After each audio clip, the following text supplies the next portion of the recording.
Assalamualaikum warahmatullahi wabarakatuh. Mari kita mulai kuliah hari ini dengan membaca basmalah. Semoga apa yang kita pelajari hari ini bermanfaat dan barokah bagi kita semua. Nah, minggu ini kita akan belajar mengenai kebijakan kependudukan yang ada di Indonesia ya, khususnya yang ada di Indonesia. Namun sebelum kita mempelajari kebijakan pendudukan, kita akan mempelajari terlebih dahulu mengenai permasalahan kependudukan atau permasalahan-permasalahan demografi yang ada di Indonesia. Oke, nah, jadi kita akan membahas dulu permasalahan demografi. Mengapa kita harus mempelajari permasalahan demografi terlebih dahulu?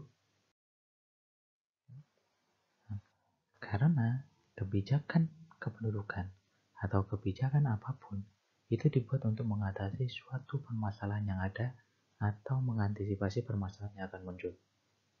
Nah, jadi sebelum kita membahas mengenai kebijakan kependudukan yang ada di Indonesia, kita harus membicarakan dulu permasalahan apa aja sih yang ada di Indonesia atau permasalahan apa yang akan muncul di sektor demografi yang ada di Indonesia.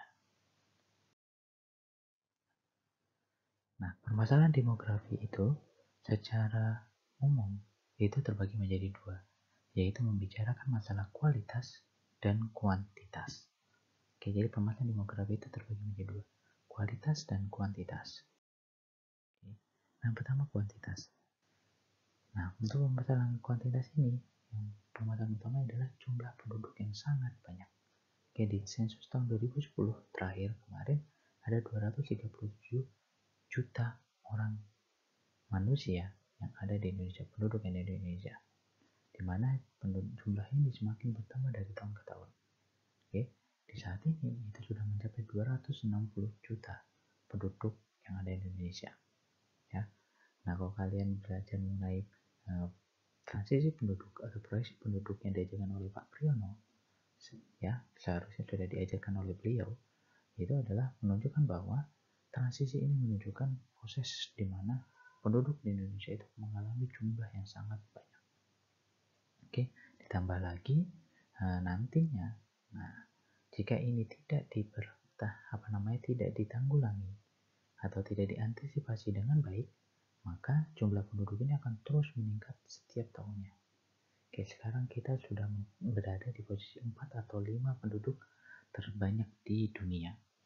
Nah, jika ini tidak bisa diatasi, maka akan berpengaruh pada banyak sektor. Salah satunya, semakin padatnya penduduk, maka persaingan untuk pekerjaan semakin ketat. Oke, selain itu, jumlah lahan yang ada di Indonesia itu akan semakin sempit. Sempitnya bagaimana? Karena setiap orang membutuhkan lahan untuk tempat tinggal utamanya. Nah, ketika penduduknya semakin banyak, maka lahannya itu kan tidak bertambah. Oke, luas lahan itu tidak bertambah. Nah, kondisi itu mengakibatkan harga lahan semakin tinggi dari tahun ke tahun. Oke, ini masalah yang pertama. Jumlah penduduk yang sangat banyak. Ya, overpopulation. Contohnya aja di Jawa, yang tinggalnya di Jawa atau tinggal di kota, baik di Jawa ataupun luar Jawa akan merasakan itu. Semakin tahun kok semakin penuh, semakin padat. Jalan yang awalnya mungkin ketika kalian masih kecil, kalian jalan-jalan, kalian masih bisa jalan-jalan atau bersepeda, muter-muter, tapi sekarang sudah semakin lama, semakin padat. Oke? Yang tinggal di kota semakin banyak orang, semakin banyak rumah, dan seterusnya. Nah, itu yang permasalahan yang pertama. Jumlah penduduk yang sangat banyak di Indonesia. Yang kedua, nah, permasalahan itu tadi terjadi karena apa? Karena adanya tingkat pertumbuhan penduduk yang sangat tinggi. Oke, nah saya ingat materi kita yang sebelumnya mengenai angka kelahiran. Ketika jumlah kelahiran semakin banyak, maka jumlah penduduknya akan semakin banyak. Oke, mengapa ini menjadi permasalahan? Tingkat pertumbuhan penduduk ini semakin tinggi menjadi permasalahan. Karena saat ini kita sudah masuk ke zaman modern. Hampir semua penyakit itu sudah ada obatnya. Apalagi contoh terbarunya saja ini, oke, memang kayak penyakit virus corona ini ya, COVID-19.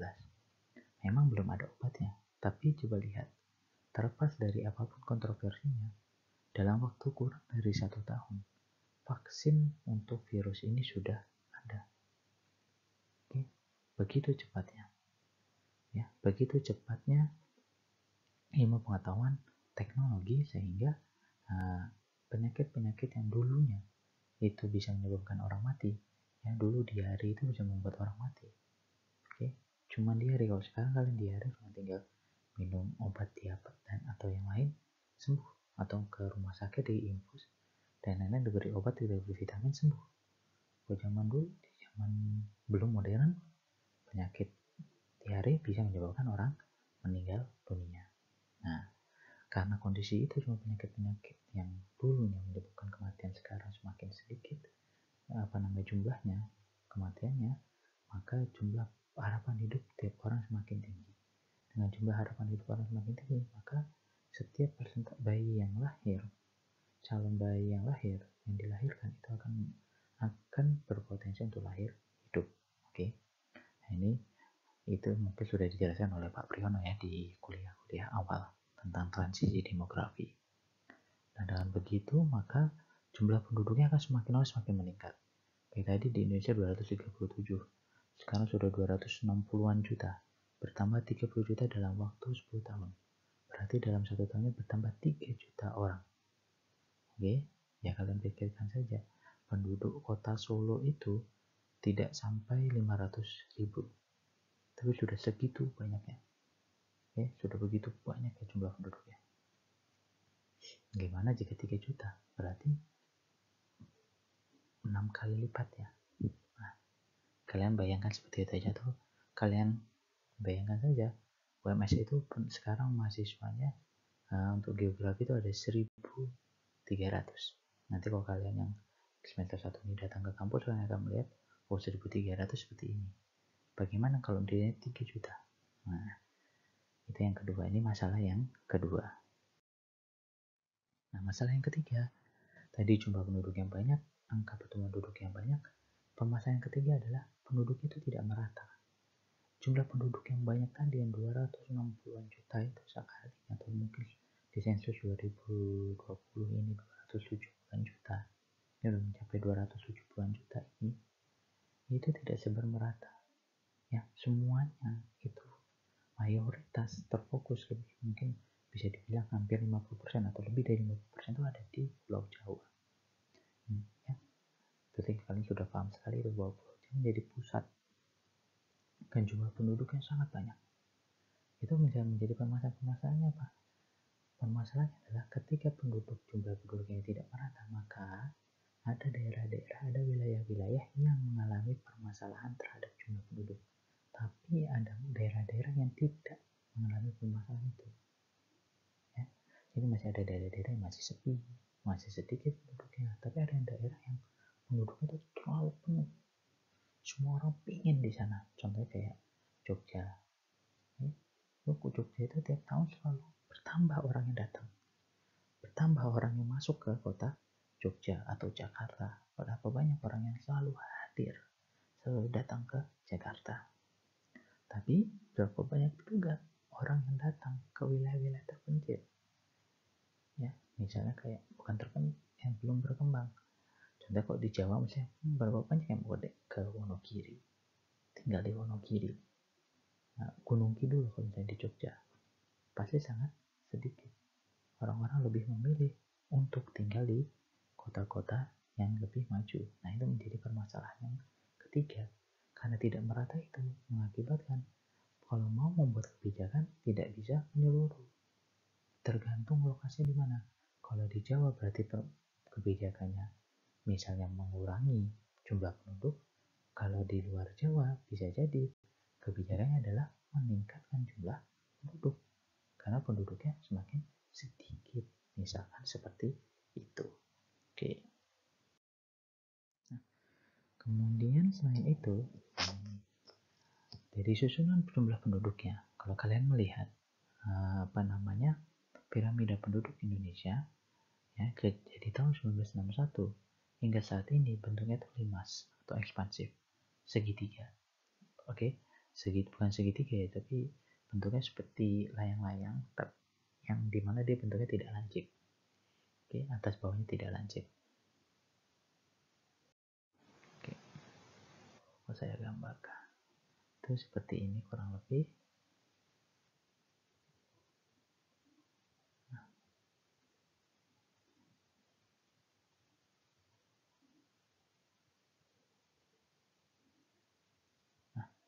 di mana menunjukkan di bagian bawah ini adalah penduduk usia muda atau usia produktif.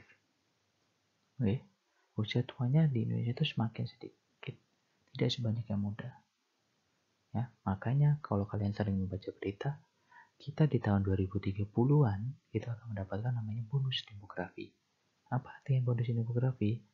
Nah, di tahun 2010, para penduduk usia muda, ya, saya dan kalian ini termasuk di bawah sini. Tapi di tahun 2030 kita ada di tengah. Kita nanti akan ada di sini. Bagian tengah ini.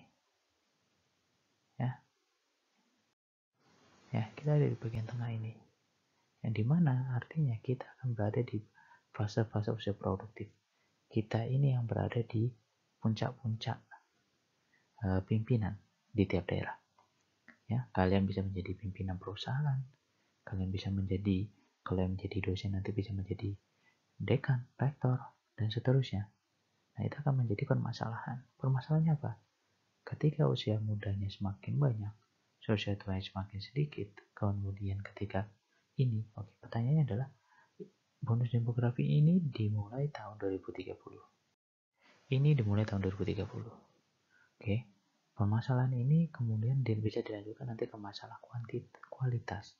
Apakah orang-orang yang ada di sini, kita, saya, kalian, itu memiliki kualitas yang baik, sehingga bisa bersaing, sehingga bisa mengelola, bisa mengembangkan negara Indonesia menjadi lebih baik. Itu menjadi pertanyaannya. Oke, nah ini yang pertama. Ya, dan kedua, jika ini terus berlanjut ke bawah, oke, misalnya ini tidak berhenti terus sama seperti ini jumlah penduduk yang semakin banyak terkait dengan permasalahan kedua tadi, maka jika itu terjadi, berarti mau seperti apa Indonesia ke depannya? Oke, maka kebijakannya akan beda. Ketika permasalahan ini muncul, maka kebijakan yang muncul adalah ketika ini menjadi bonus demografi, maka kebijakannya bagaimana? Saya kalian itu memiliki kualitas yang baik.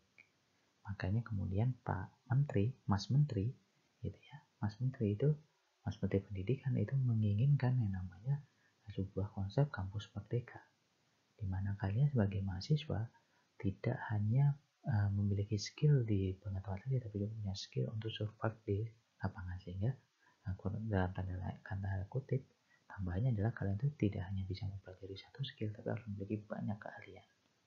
Nah, itu untuk apa? Agar kita dan kalian itu yang akan menjadi bonus demografi bagi Indonesia di tahun 2030, di 10 tahun mendatang, itu punya kualitas yang baik. Nah, itu. Nah, kalau misalnya ternyata itu berlanjut sampai bawah, maka ada pertambahan lain kebijakan yang bisa kebijakan lain adalah bagaimana mengurangi jumlah penduduk atau laju pertumbuhan penduduk. Apakah dengan KB atau dengan cara yang lain. Nah, ini tahun 2019 ya, terlihat bentuknya seperti kurang lebih malah seperti guci ya, ini seperti candi, seperti mangkuk yang tertutup ya. Usia mudanya sebegitu banyak ya, nih, sampai umur 19 ya, 25 nih, sampai tengah sini kita ada di sini. Oke, menjadi mayoritas. Dan nanti 10 tahun lagi ini udah jadi 19 jadi 29. Nah, kita ada di sini nanti. Oke, kita berada di tengah, di usia-usia produktif yang dimana kita sudah seharusnya mendapatkan segala macam hal yang kita inginkan. Oke, nah ini yang terkait dengan yang tadi. Nah, yang kedua tadi kan kuantitas, sekarang kita bicara kualitas. Ya, lagi-lagi yang pertama adalah tingkat pendidikan. Pendidikan kita itu masih sangat rendah, ya, sangat rendah sekali. Walaupun saat ini yang S1 itu udah sangat banyak, ya. S2 yang mungkin kalian dengar ketika kalian kecil, S2 itu kayaknya sesuatu yang sulit. Saat ini sangat mudah. Yang sudah S2 itu sangat banyak. Oke, jadi yang S2 itu sangat banyak. Jadi kalau kalian jadi tidak perlu bingung, oh Pak saya pengen S2, oh banyak sekali beasiswa. Silakan, kalau ingin S2 banyak sekali beasiswa. Nah, permasalahannya adalah banyaknya S1, banyaknya S2 di Indonesia itu tidak semuanya berkualitas. Maksudnya apa? punya gelar sarjana tapi tidak punya keahlian. Nah, ini untuk kalian teman yang masih baru semester 1. Cobalah jangan meniru kakak tingkat kalian yang kuliah asal kuliah. Oke. Dan kemudian setelah lulus ditanyai, kamu bisa apa?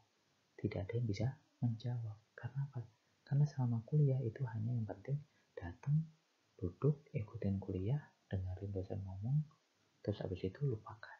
Tapi tidak berpikir apa yang bisa didapat dari materi itu, apa yang bisa didapat dari penjelasan dosen itu.